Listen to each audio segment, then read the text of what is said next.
sekalian yang berbahagia, mudah-mudahan Pak Kiai Lukman sudah datang. Mas Didi sudah datang, Pak Kiai Lukman? Oh sudah ada sebelah sini. Pak Kiai Lukman sudah datang di sebelah ini. Bapak sekalian yang berbahagia, walaupun begitu Bapak Ibu sebenarnya masih bisa membeli buku di kami. Ini sebenarnya buku yang diterjemahkan oleh orang Indonesia di Baweh, ini orang Jawa Timur. Ada juga misalnya yang diterjemahkan dan ditafsirkan, diuraikan oleh Said Hawa. Said Hawa ini dari Ikhwanul Muslimin dari Mesir. Konon di antara tafsir atau komentar tentang hikam yang baik itu yang dikomentari oleh Said Hawa. Bukunya agak tebal sebesar Al-Quran ini, tapi kalau ini komentarnya sangat sedikit, cuma satu paragraf, dua paragraf. Buku Said Hawa ini cukup baik. Satu puisi dikomentari 2 atau 3 halaman dan sudah diterjemahkan. Penerbitnya kalau tidak salah Kembang Pers. Jadi kita bisa nyambung dengan apa yang diterjemahkan oleh Kiai Lukman, kita bisa baca itu. Atau ada serial buku, ada sekitar 4 buku Ibnu Athaillah yang terbit kira-kira 3 bulan yang lalu, diterbitkan oleh penerbit Zaman kalau tidak salah. Itu ada 4 buku. 4 buku ini konon 4 karya Ibnu Athaillah yang paling bagus. 4-4-nya sudah diterjemahkan dengan cukup baik, dan ini bersama penerbit Zaman. Dan kita bisa mendapatkan gambaran secara lebih luas pemikiran Ibnu Athaillah dalam hal tasawuf itu seperti apa. Kalau kita tidak belajar bersama-sama, alangkah baiknya jika Bapak Ibu sekalian mau membeli buku itu kemudian membacanya, sehingga ketika kita membicarakan banyak hal, kesalahpahaman dan lain sebagainya bisa kita atasi. Bapak sekalian, Pak Kiai belum datang juga, tetapi sekali lagi saya sebenarnya hendak menghormati Pak Kiai. Maksud saya jangan sampai Pak Kiai datang dari Jakarta kemudian jemaah kemudian jadi tidak ada karena keterlambatan. Baik, saya akan coba nanti bagian Pak Kiai, jadi saya tidak akan mencoba membicarakan hal ini. Saya cuma kemarin ada pertanyaan menarik. Saya akan bagi pertanyaan ini pada jemaah masjid Datuk Bisa. Pertanyaannya pada sekitar Maulid ini, ada Maulid Nabi. Pertanyaannya sederhana dari mahasiswa. Saya kemarin belajar di S2. Ada pertanyaan sederhana. Nabi Muhammad itu nabi terakhir, ya. Jadi setelah Nabi Muhammad tidak ada nabi lagi, ya. Fungsi Nabi itu memberikan pengarahan bagi umatnya agar bisa menghadapi permasalahan zaman. Ya. Pertanyaannya, kenapa Nabi Muhammad? Kenapa Allah mengirimkan Nabi Muhammad dulu bukan sekarang saja? Karena kalau dilihat dari kebutuhan dari permasalahan zaman, saat ini permasalahannya lebih repot ketimbang dulu. Kenapa? Pertanyaan dari mahasiswa itu, kenapa pada saat manusia seperti tidak bisa menghadapi banyak masalah, kok Nabi tidak diturunkan? Jawaban fikihnya, ya karena Allah sudah menyatakan Nabi Muhammad itu Nabi terakhir dan itu sudah selesai pada abad ke-7 selesai. Jadi pertanyaan lanjutannya, apakah kita umat Islam yang sekarang ini ditinggalkan oleh Allah sehingga tidak dikirim utusannya untuk membimbing kita menghadapi masalah yang kita hadapi yang sangat berat? Masalah kita sangat berat. Seluruh dosa, seluruh kesalahan para nabi, umatnya para nabi, kita punya sekarang. Sodom dan Gomora itu kesalahannya apa?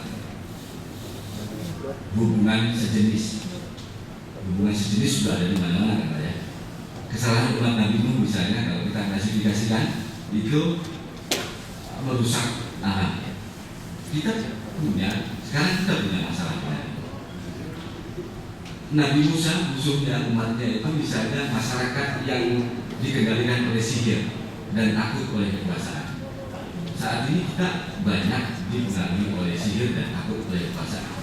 Seluruh kesalahan umat Nabi yang 24 ada sekarang, dan sekarang kita tidak bisa berharap ada Nabi yang dikirimkan kepada kita untuk membimbing kita.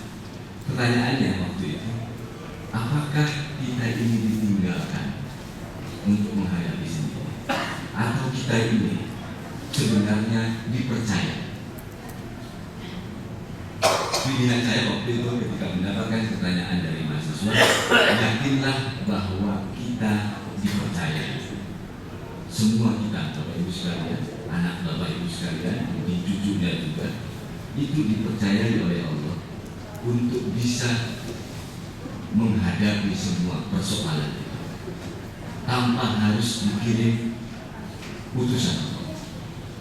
Cukup dengan merujuk pada Al-Quran dan hadis, cukup dengan terus-menerus mengolah diri dengan baik berdasarkan Al-Quran dan hadis itu, kita semua bisa menghadapi semua persoalan yang menumpuk seperti sekarang. Pilihan saya sekali lagi waktu itu adalah yakinlah bahwa kita dipercayai Allah untuk menyelesaikan semuanya. Tentu saja kepercayaan itu tidak langsung kita terima. Kepercayaan itu harus terus-menerus dibuktikan. Pertanyaan yang saya ceritakan tadi itu sengaja saya ceritakan ulang kepada jemaah masjid untuk sebagai refleksi kita pada Maulid Nabi pada bulan ini, bahwa kelahiran Nabi sebenarnya mengingatkan pada kita bahwa ada seseorang yang luar biasa, pernah memikirkan kita dengan luar biasa dan terus-menerus memikirkan kita, percaya pada kita. Misalnya pada surat Al-Baqarah yang yu'minu bil ghaib, dalam tafsir Al-Maksur, konon Rasulullah pernah berkata, bersabda, berbahagialah yang menjadi saudara. Abu Bakar, Umar, Utsman, Ali bertanya, apakah kami saudara? Bukan. Berbahagialah saudara. Tidak cukupkah kami kau anggap sebagai saudara? Kata Nabi, bukan, kamu adalah, kalian adalah sahabat. Berbahagialah yang menjadi saudara. Siapakah dia? Kata Abu Bakar, Umar, Utsman, Ali. Lalu Rasulullah bersabda, saudaraku adalah orang yang tidak pernah melihat aku, tidak pernah merasakan bagaimana hidup denganku, tapi iman kepada, mau melakukan apa yang diperintahkan oleh Allah, mau melakukan apa yang saya coba. Siapakah dia? Dia adalah orang-orang masa depan. Jadi cara kita beragama seperti sekarang ini sudah disadari oleh Rasulullah dan Bapak Ibu sekalian ini yang masih tetap beriman dengan kondisi yang situasi yang sengaja apapun, kita masih tetap beriman. Dengan kondisi korupsi di mana-mana, kita masih tetap teguh untuk tidak korupsi. Dengan kondisi kesibukan apapun, kita masih tetap sholat. Itu dalam kategori hadis tadi adalah Bapak Ibu sekalian adalah saudara dari Rasulullah Muhammad Sallallahu Alaihi Wasallam. Abu Bakar beriman wajar karena dia ketemu. Ali beriman wajar, dia diasuh, Pak. Mungkin ketemu jidatnya seperti apa, wangi tubuhnya seperti apa. Utsman beriman wajar, dua anaknya Rasulullah Muhammad diberikan kepada Sayyidina Utsman untuk dikawin. Yang satu meninggal kemudian gantian. Bapak Ibu sekalian beriman pada Muhammad, ketemu aja nggak pernah. Tetapi iman yang ada pada diri Bapak Ibu sekalian menunjukkan bahwa ramalan Rasulullah pada masa depan ada banyak orang yang akan beriman lebih dari sahabat-sahabat. Ibu sekalian, saya sekali lagi seperti yang saya katakan hanya penyelang saja agar Bapak Ibu ada alasan untuk tetap bertahan. Mari kita sama-sama berniat untuk taklim dan etika politik ini dengan membaca Al-Fatihah. Al-Fatihah. A'udzubillahi minasyaitonir rajim. Bismillahirrahmanirrahim. Alhamdulillahirabbil alamin. Arrahmanirrahim. Maliki yaumiddin. Iyyaka na'budu wa iyyaka nasta'in. Ihdinas siratal mustaqim. Siratal ladzina an'amta 'alaihim ghairil maghdubi 'alaihim waladdallin. Ya, Iman sudah ada di sebelah kita. Kemudian, mari kita sama-sama berniat untuk belajar. Dipersilakan. Assalamualaikum warahmatullahi wabarakatuh.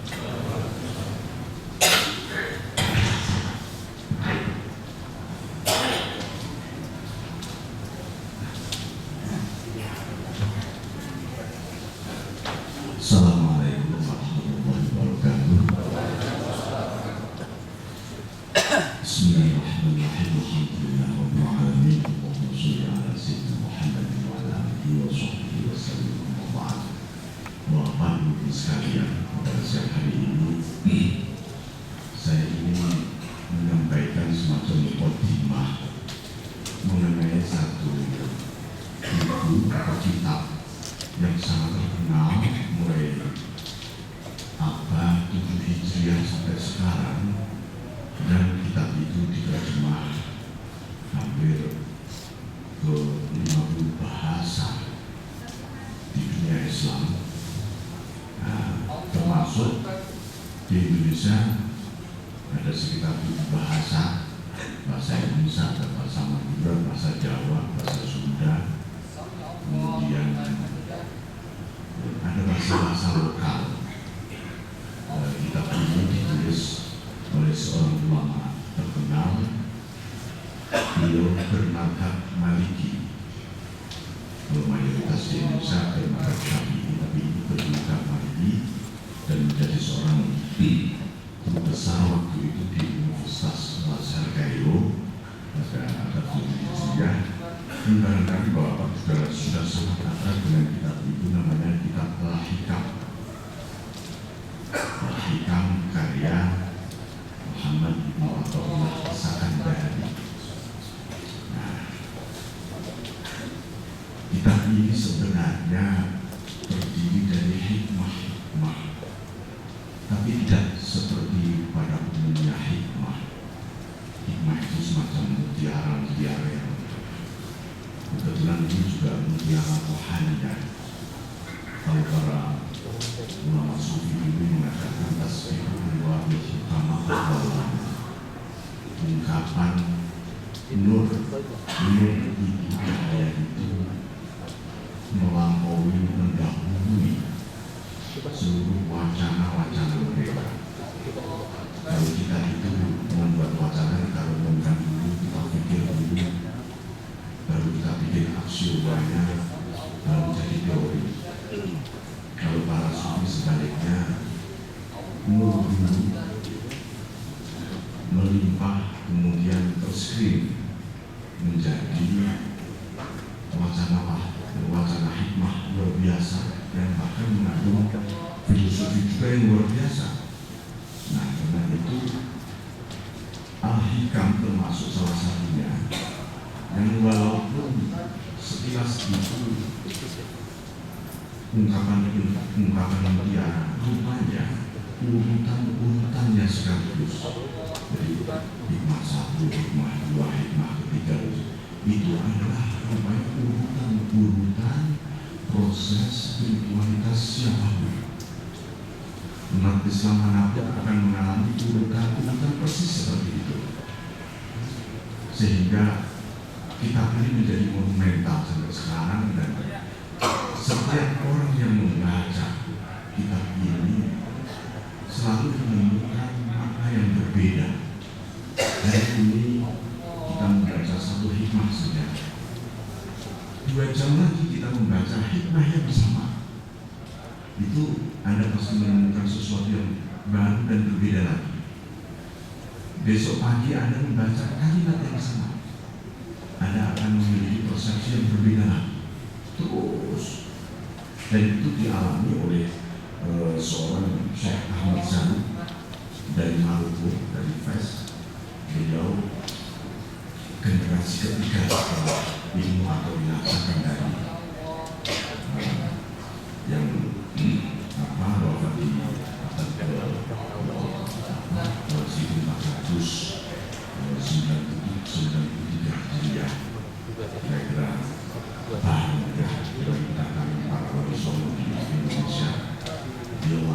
waktu itu. Nah, Syekh Ahmad Az-Zarruq ini pernah menulis kitab sampai mensyarah ulas kitab ini, Al-Hikam ini sampai 37 kali. Jadi beliau ulas, beliau syarahi sampai selesai. Begitu selesai, dicuri orang. Nah, akhirnya beliau mengulas dari awal lagi. Yang kedua ini begitu beliau mengulas, rupanya ulasnya berbeda lagi dengan yang pertama. Begitu selesai, hilang lagi, dicuri orang.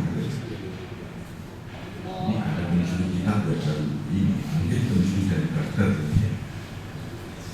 Sampai terus begitu berulang sampai 37 kali. Rupanya ditemukan dari hilang terus, ditemukan satu saja yang masih terselamatkan, ulasan beliau yang ke-19 kali. Nah, itu ada di tangan pembaca dan beredar di seluruh dunia. Yang lain-lain tidak pernah ketemu.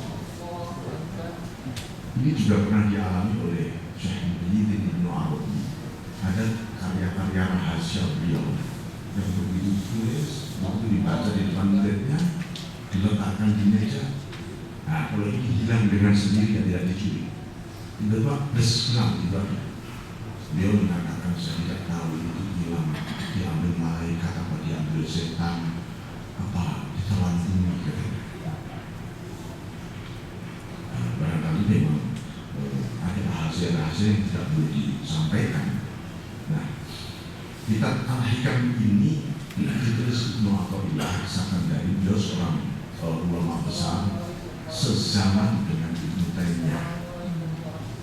Ada dialog Ibnu Taimiyah dengan Ibnu Athaillah As-Sakandari di dalam salah satu historinya, dan yang pada akhirnya Ibnu Taimiyah waktu itu akan menguji dunia tasawuf di hadapan Ibnu Athaillah di Masjid Al-Azhar waktu asar, satu dialog bahwasanya hari Sabtu Nah, inilah yang akan saya sampaikan di hadapan Bapak nanti, karena rupanya Al-Hikam ini menjadi satu inspirasi luar biasa. Karena ini adalah urutan-urutan spiritual seseorang, maka sebenarnya dari mana kita membangun sumber daya manusia, khususnya umat Islam ini, kita coba gali dari urutan-urutan yang diungkapkan oleh Ibnu Athaillah. Nah, karena itu dalam sejarah beliau itu sebelum memasuki dunia sufi, beliau banyak kontak dengan dunia sufi. Dia sering berdebat dengan murid-murid yang kelak menjadi gurunya, yaitu Syekh Abdul Abbas Al-Mursi, seorang sufi besar dari Andalus yang kemudian menetap di Iskandariya di Alexandria dan menjadi guru besar di sana. Nah, Ibnu Athaillah suatu ketika dia ini sering berdebat dengan murid-muridnya Abdul Abbas mengenai dunia sufi. Kata beliau, cukuplah, untuk apa? Kita ini kan sudah ada Al-Quran, ada Rasulullah, ada Syariah. Untuk apa kita menggali dunia sufi? Tapi semakin dia menolak, semakin ada kekeringan di dalam jiwanya. Ada sesuatu yang hilang dari diriku. Apa? Nah, akhirnya beliau penasaran. Saya tak hadir di dalam majlisnya Abdul Abbas Al-Mursi itu di sebuah tepi pantai di Alexandria. Sekarang makamnya diziarahi di masjidnya Abdul Abbas itu. Di situ ada dekat salah satu murid yang sangat terkenal di seluruh dunia, muridnya Abdul Abbas, yaitu Syekh Al-Busiri yang terkenal dengan Al-Buddha. Terkenal Buddha itu yang dibaca di kampung-kampung, itu adalah murid sezaman seangkatan dengan Ibnu Athaillah As-Sakandari. Muridnya Abdul Abbas Al-Mursi, makamnya di dekat tidak jauh dari makamnya Abdul Abdul Abbas. Nah, Ibnu Athaillah penasaran, didatangi untuk majelis. Nah, ini aneh, ini tidak seperti yang diucapkan oleh murid-muridnya tentang dunia sufi.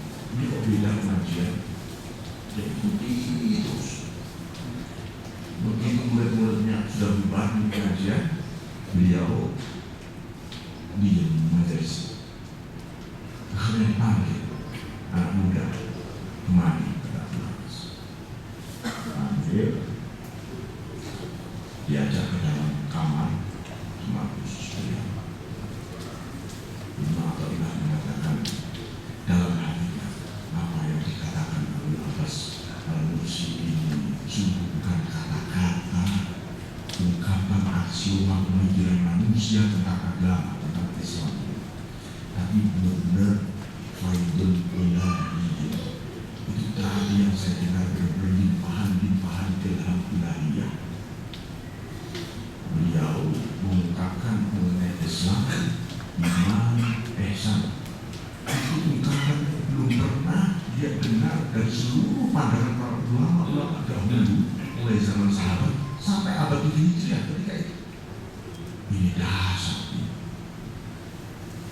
Dan apa yang terjadi bahwa Pak Ibu sekalian, dari pandangan Abdul Abbas ini dielaborasi oleh Ibnu Athaillah, dan kelak mulai dari abad 7 Hijriah itu pandangan spiritual itu mulai berkembang di seluruh dunia sampai ke Amerika Latin, di Asia Tenggara, dan seterusnya.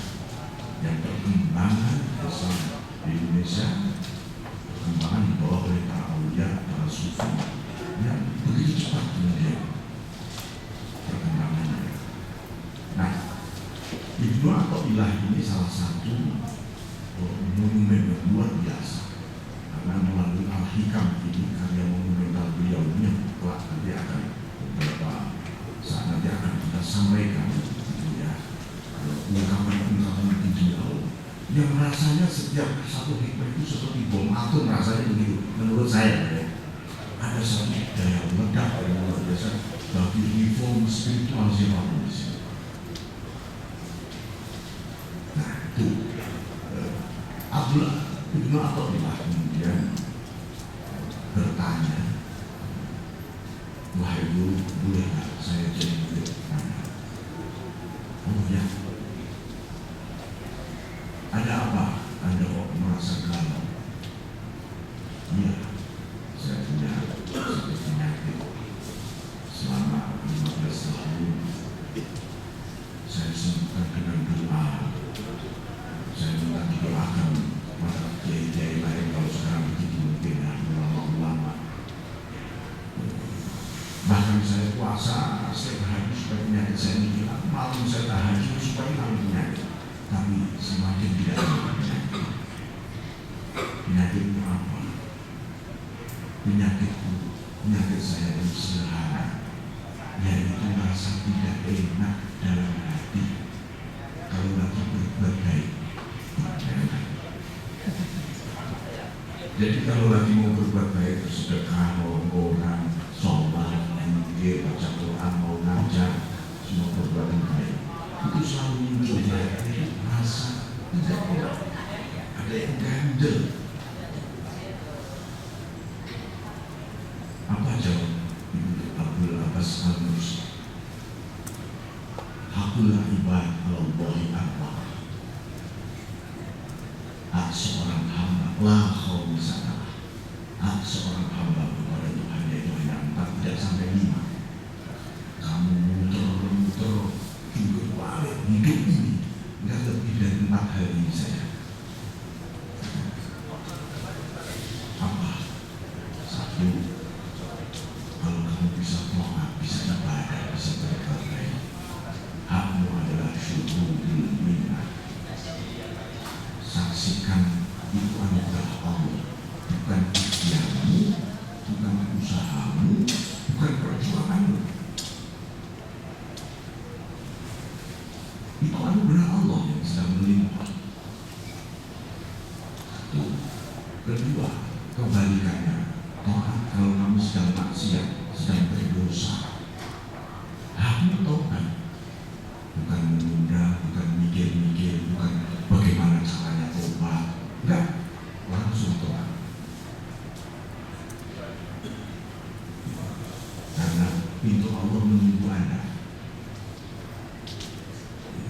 Bedanya memang manusia ini kalau kita lihat orang berdosa bersalah kan kita usir orang itu, kita penjara. Kalau Tuhan enggak, mari masuk ke padat. Kamu bersalah, sini. Kalau manusia enggak, malah diusir kalau memang bersalah. Kalau Tuhan malah dipanggil. Makanya berdosa, bertobat. Ya siapa tahu, usahakan orang bertobat itu ya di tempat ketika kita maksiat di situ. Kebanyakan orang bertobat entah dulu di masjid mana, dulu apa. Tobat itu ya di tempat kita maksiat itu supaya rekaman dosa kita itu tidak hilang. Karena tembok-tembok, listrik, udara di situ kita maksiat merekam semua. Untuk menghapus berbuat baik di situ, bertobat di situ juga. Nomor 3, kalau engkau mendapat nikmat syukur, jangan ditunda syukur itu atau saya kasih kurang minggu depan. Ya syukurnya sekarang. Kalau itu saya senang-senang saja, bukan rasa kurang. Tidak apa-apa, senang-senang. Rasa kurang ya sekarang ini. Syukur sekarang Anda dapatnya. Kenapa? Orang mayoritas orang tidak bersyukur karena orang tercipta wujud nikmat, bukan melihat al-mun'im sang pemberi nikmat.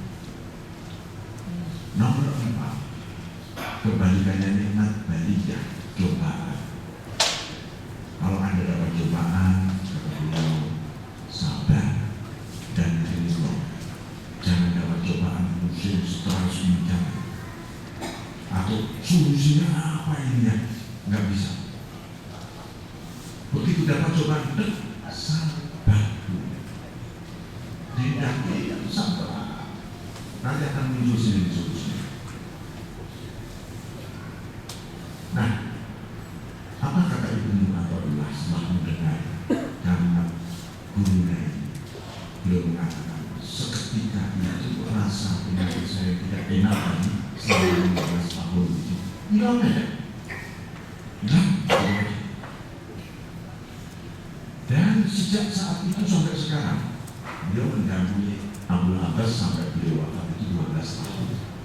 Selama 12 tahun, saya tidak pernah susah sama sekali.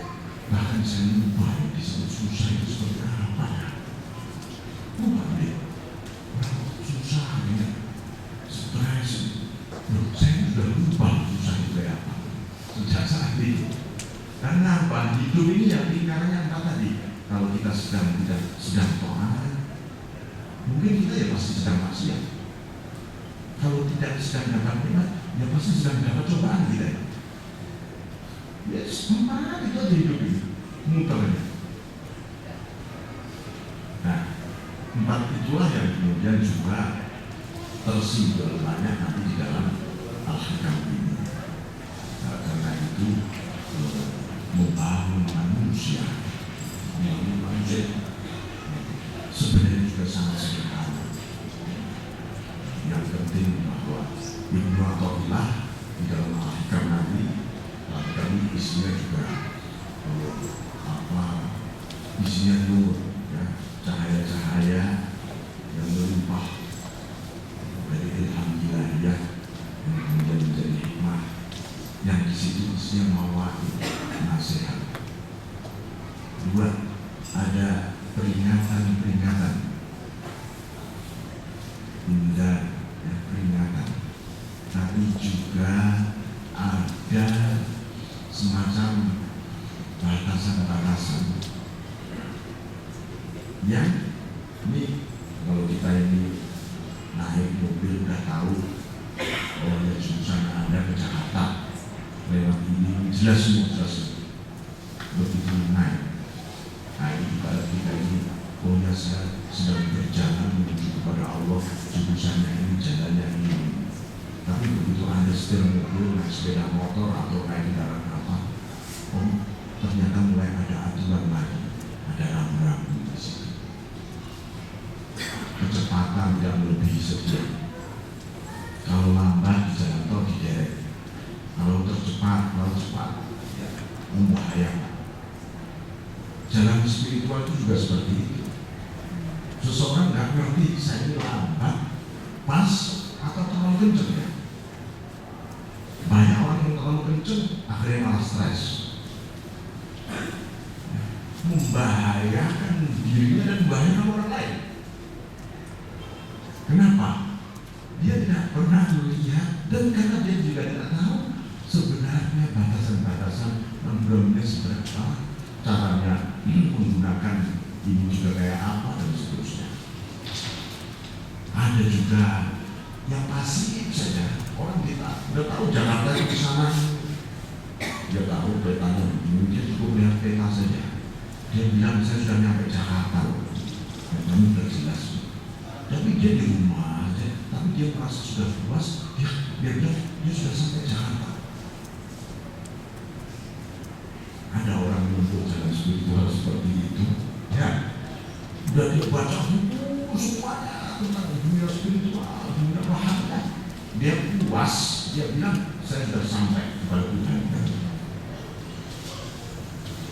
Dia nggak pernah berbuat baik, nggak pernah, lalu dia malah asik dengan lamunan spiritualnya.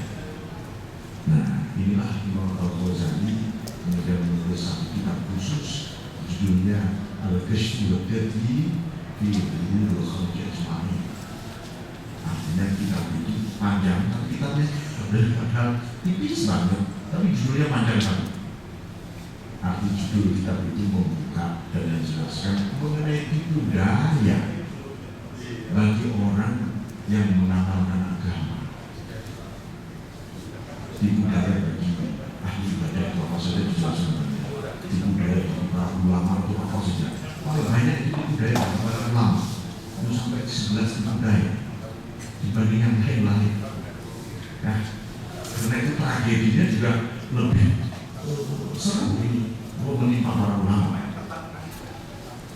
Ada tipu daya bagi ahli sedekah, ada tipu daya bagi ahli puasa, ada tipu daya bagi penempuh jalan sufi. Ini mengingat kitabnya, termasuk ini tadi yang saya ceritakan. Orang membaca seluruh karya kitab-kitab Quran, hadis, apal semua misalnya, semua padahal diam-diam merasa bahwa saya sudah sampai di hadapan Allah. Nah, itu tadi ya, tak lebih dari ibarat orang membaca peta, orang Bandung membaca peta tentang Jakarta menuju Jakarta, selesai semua dia bilang saya sudah sampai Jakarta. Nah, itu tipu daya itu seperti itu. Nah, karena itu perlu yang namanya amaliyah, pelaksanaannya kayak apa ya, aktivasinya seperti apa. Nah, inilah kita mulai membangun dengan berdasar sebenarnya karya Ibnu Athaillah, karya Ibnu Athaillah akan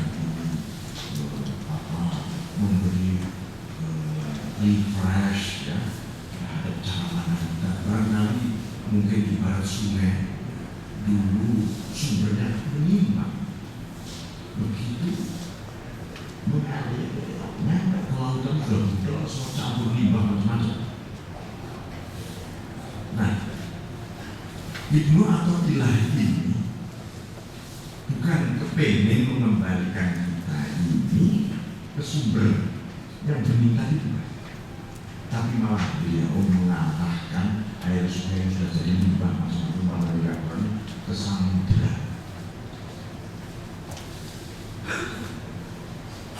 Kenapa? Di samudra itu limbah apapun masuk, mutiara juga ada, batu-batu permata juga ada, ikan paus juga ada, bangkai, minyak tumpah macam-macam. Tapi di samudra itu semuanya tidak mempengaruhi rasa asinnya air samudra.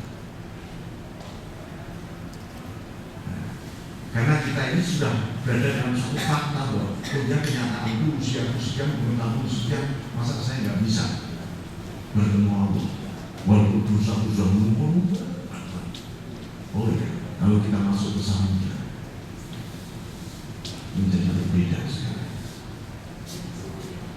Nah, ini di samudra inilah yang nanti akan kita temukan ya, pelan-pelan dalam hikmah-hikmah yang diungkapkan di Al-Quran. Ini gambaran sekilas Bapak sekalian mengenai kita perhatikan, kita perhatikan nanti di akhir-akhir ada sebuah mengenai surat-surat beliau pada sesama ulama, sesama sufi yang luar biasa. Surat-surat itu diakhiri dengan munajat-munajat, satu bab khusus mengenai munajat. Oh Tuhan, ya Tuhan. Orang bermunajat, tapi luar biasa. Ini munajat paling luar biasa menurut saya. Kalau saya bandingkan dengan ada banyak kitab munajat yang ditulis oleh para ulama. Tapi munajatnya Ibnu Athaillah ini mengandung filosofi luar biasa. Berdoa, munajat pada Allah, berdialog dengan Allah, tapi sekaligus ketika hidupnya di sini terkandung di dalam munajat-munajatnya. Nah ini hebatnya Al-Hikam. Nah, lebih dari itu semua sebenarnya Ibnu Athaillah menyederhanakan. Kalau beliau lahir di abad di 7 Hijriah, maka sebelumnya banyak para ulama-ulama sufi besar, Junaid al-Baghdadi, Syekh Sa'di, kemudian Abdul Hanaf, Profesor Ibnu Arabi, Syekh Al-Jilani, semuanya karya-karya luar biasa. Dan terakhir sekarang baru ditemukan 30 tahun yang lalu, cucu Syekh Al-Jilani menemukan tafsir Al-Jilani 6 jilid, sekarang sudah terbit. Sekarang lagi saya berjumpa dengan kawan-kawan dalam bahasa Indonesia. Itu tafsir Al-Quran terbaik di dunia, kata cucunya yang mengalami dan ditemukannya dari 25 perpustakaan beliau yang resmi di seluruh dunia, yang paling lengkap di Vatikan. Vatikan banyak manuskrip Islam pada zaman bangsa dulu diangkut semua. Ya, di sana termasuk tujuan apa? Hikmah-hikmah, nasihat wali songo, ya, yang ditulis oleh para murid wali songo. Itu yang tulisannya masuk dalam coroko, jadi supaya pakai huruf Arab tekun, bahasa Jawa kuno, itu di Vatikan sana. Yang ini tidak lebih apa ya? Islam, cara pandang manusia harus di sana. Beliau bercerita pada saya, siapa cucunya Syekh Al-Jilani, Syekh Al-Jilani, saya ketika masuk di bandara dicegat oleh badan imigrasi, tanya, "Anda mau kemana?" "Saya mau ke Vatikan." "Ada perlu apa?" "Saya mau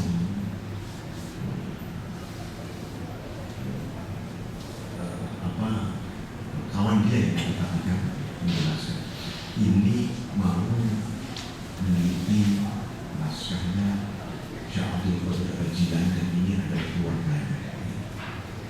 Itu petugas bandara. Dia juga tak sedang terus menjadi muslim maka di Vatikan. Itu seperti orang hukum begini hormat.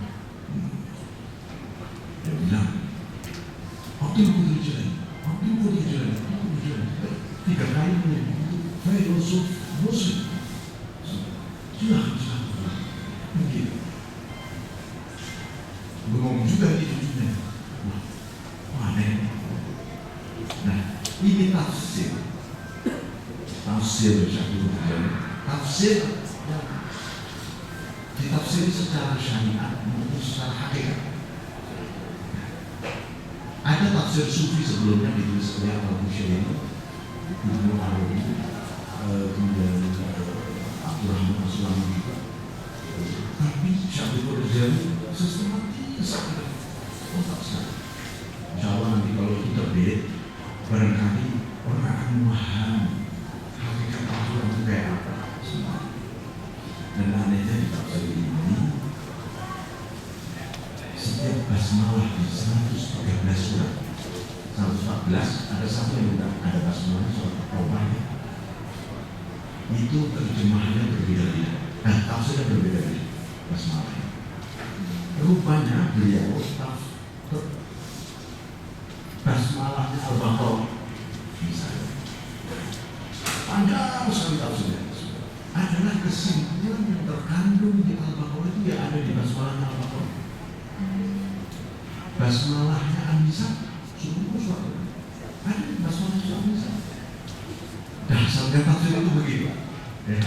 Jadi kira-kira saya baca basmalah tafsir basmalahnya 113 basmalah itu rasanya sudah mendemam ya. Nah ini pun oleh Ibnu Athaillah disederhanakan lagi dalam bahasa sangat sederhana. Semua cara sulit yang di dalam Al-Hikam ini sebenarnya. Jadi makanya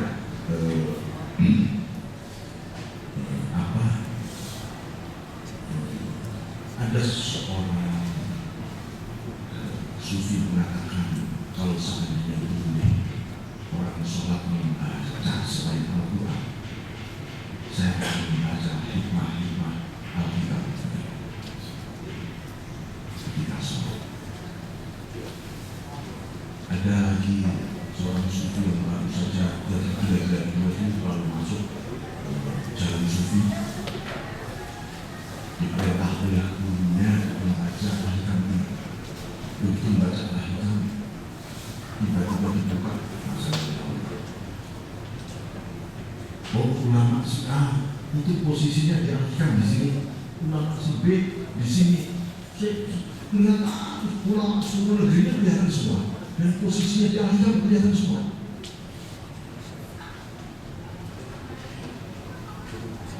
Setiap dia mendengar sebuah peristiwa, apa saja, peristiwa ekonomi, peristiwa politik, peristiwa budaya, peristiwa pas, yang muncul itu wacana Al-Hikam. Jawabannya akhirnya dia baca itu.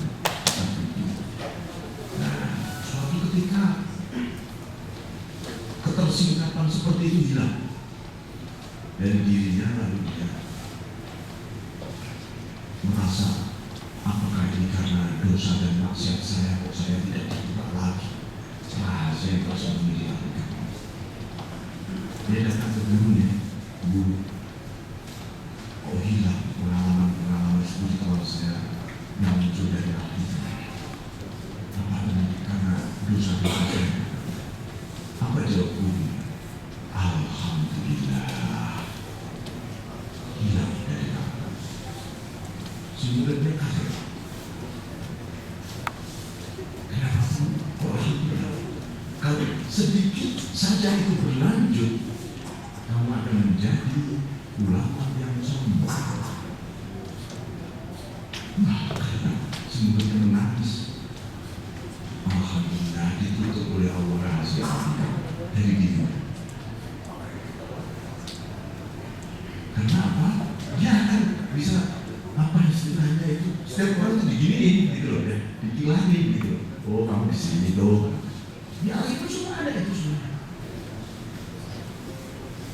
Sampai dia pernah berpikir sebenarnya di Al-Hikam itu orang bisa membuat ideologi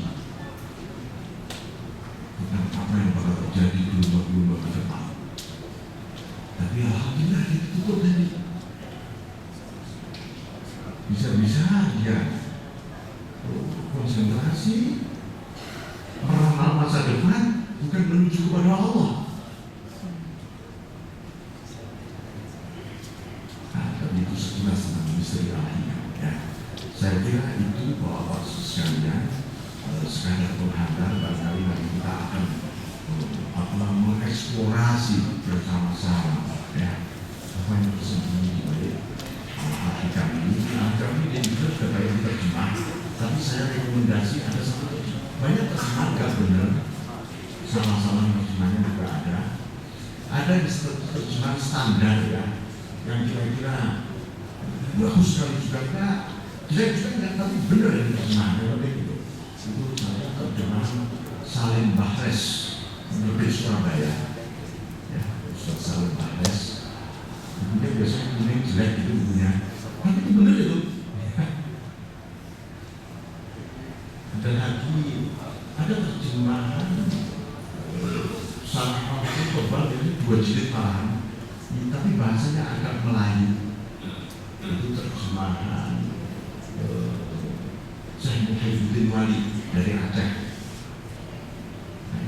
Dulu pernah beda di Indonesia, beda bahasanya agak berbau Melayu. Benar ya. Selebihnya kadang-kadang ditambahin gitu ya, semuanya dibaikkan sendiri, malah jauh dari intinya. Ya, setidaknya saling harus bisa jadi apa-apa. Itu saya lupa penerbitnya apa ya, Pustaka Progres Surabaya.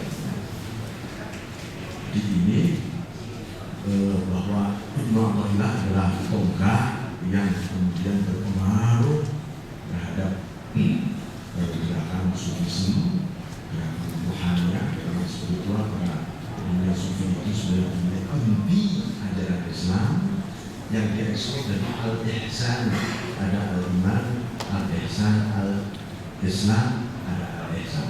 Al-ihsan ini bergerak menjadi dunia sufi, al-iman menjadi dunia akidah, al-islam menjadi dunia syariah. Tiga-tiganya ini tidak boleh dilepas. Tiga-tiganya ini tidak boleh dilepas.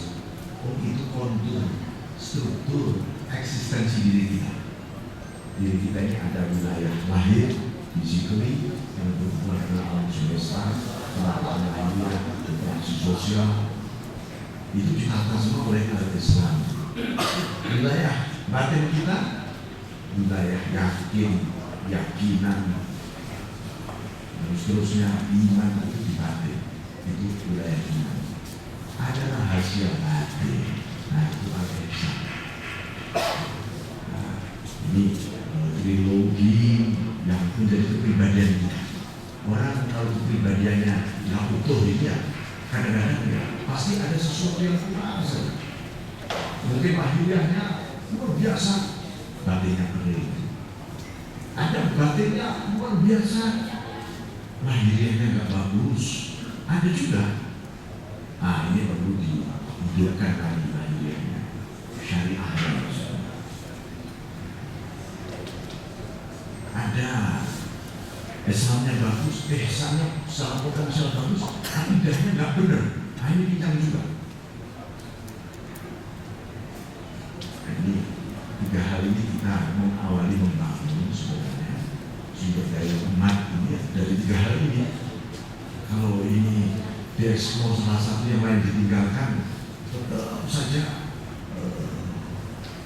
ini kita hidup seperti terjebak. Kita bisa terpedaya ketika